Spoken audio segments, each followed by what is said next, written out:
On the Derby, I'm going to go with Mage. Mage too, for a little bit of value. The 8 horse, and I'll take him to win as well. I got to give a Preakness winner since I had Mage at 15-1. I'm going with National Treasure, 4-1. Bob Baffert gets it done again. Not allowed to run in the Derby, but he can run in the Preakness. 4-1 is my play there. I'll go with this as my official pick. 8-1. Archangelo.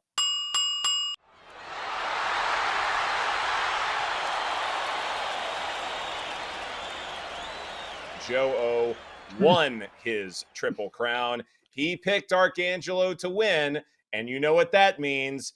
Joe O must be insufferable for the 3 hours. Congratulations. Oh, shut up. All of you need to shut up because I wish we were on the air before the show started. And me being the company man that I am at times, I shared it about the Joe O Triple Crown. And I'm catching strays as soon as I jump online here this morning. Everybody's, third person. Jake Hassan literally talks third person every day during Lightning Bets. Triple Crown, it's never going to happen again in my life. And I am not a horse racing expert. I just looked at each race and I picked a winner, and I just happened to get all 3 right. Like, that's never, ever going to happen again.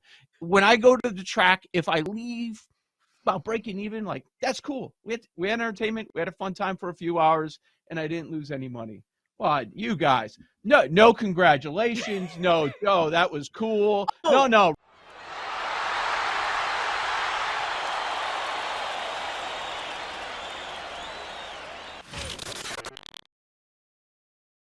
On Friday, the Aaron Gordon over points and assists hit. I'm going to be on that again. I still don't think they have much of an answer for him. I'm sure he won't go off for 27 or whatever, but at 16.5 over for points and assists, I'll be back on that.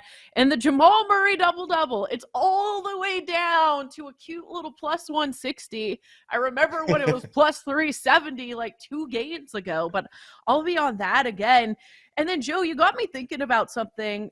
When you're talking about the Heat being that, high-powered offense, what about a team total under 99.5? I don't know if that's the best number, but they only went over that once, and that's the game they won. Again, it's that size and length by Denver that's giving Miami all kinds of fits. I mean, look, they play a slow tempo kind of offense to begin with. Mm-hmm. And so for Miami to impose its will, it's going to be a lower scoring game. And so there are ways that we get under this total, and Miami still wins outright. And then we have a game 6. That path is very much available.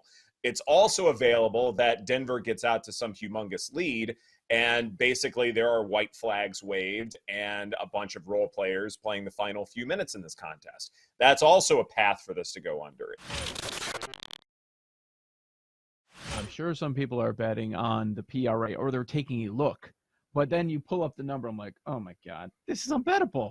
Or is it because it's Jokic? Some spots have it as high as 52.5. 52.5 PRA, which is even higher than what we've seen throughout the playoffs coming. I don't want to say a bad game, but not a prototypical Jokic game. Yeah, I'm not touching his PRA. Like, a lot of those numbers I am a little scared off on just because of blowout potential. Now, mind you, he has to do a lot for them to get to the point where it's a blowout. But I do like a Jokic play, but it's not PRA. It's over 1.5 threes. And it's partially because I just don't know that Miami has anything left. What other adjustments are there? Like, honestly, I think if you said maybe the best thing that they did, and mind you, best is a very relative term in this series, might have been last game where it's like, hey, we still got, like, Murray had a horrible shooting game. It was just timely when he made some baskets. But if you can limit Murray to that, and sure, you have to make him a playmaker and be more disciplined on everybody else, I think it might be a similar defensive script for Miami to game 4. Just at this point, because it's like everything's been thrown against the wall. Nothing's really stuck. So at this point, it's what's the least bad option? And I think it might be that. And last game, Jokic goes 3 of 7 from 3. In the playoffs, when he gets more than 2 attempts from deep, more than 2, he is 11-2 to this over. When he gets more than 3 attempts, he's 8-0 to this over. So I'm not asking for a big threshold here. I just think if he can get 4 attempts which he has in 2 of the games this series. And he showed last game he's willing to. And if Miami's going to sag off of him, when he gets the ball after Murray gets blitzed, and they're going to guard everybody else and make him score, he's going to take those shots now. We're seeing a little bit more of an aggressive Jokic. So that being like plus 126 for him over 1.5 threes, I'm here for it. I'm just trying to envision it. Say it happens. I know it depends how game flow is, what the score is. Mm-hmm. But my sense is that it would have to be Bobrovsky like giving up nothing, right? To shut down that Vegas offense. If I'm picking one and I'm betting on a Florida player, I would lean Bobrovsky.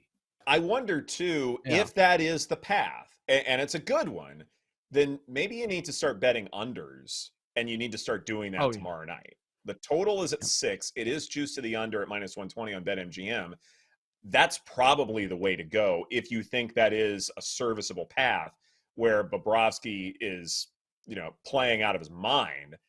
Then it's going to be, say, a 2-0, 3-1 type of hockey game, and you need to start pounding those unders. And look, even though it is still getting chippy out there, this is something where I think as a series goes on, specifically this one, fewer penalties called, more disciplined hockey, better defense, guys slowing down a little bit. That's another reason to bet the under here for Game 5. There's obviously what he does on the field, pitching and hitting. Could be a Cy Young winner, could be an MVP winner. As far as the odds are concerned, he's looking mighty, mighty good for both.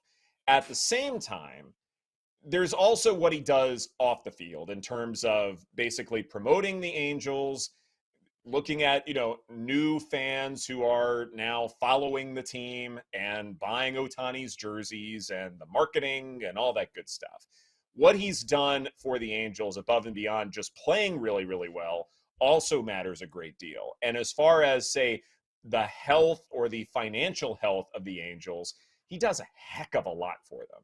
And that, I think, is probably one of those underrated elements that I think has a lot to do with why Ohtani will be there by the end of the season. Now, what happens after that, who knows? I mean, it's entirely possible the Angels will give everything he wants in terms of dollars and cents, and he will still go elsewhere. It's possible. But in terms of making the Angels a lot more relevant as a worldwide name, Ohtani is certainly doing that. And perhaps that's the biggest reason why Ohtani should stick around and why, say, he won't get traded to a National League ball club, and then you have to redo your MVP standings and all that good stuff, Joe.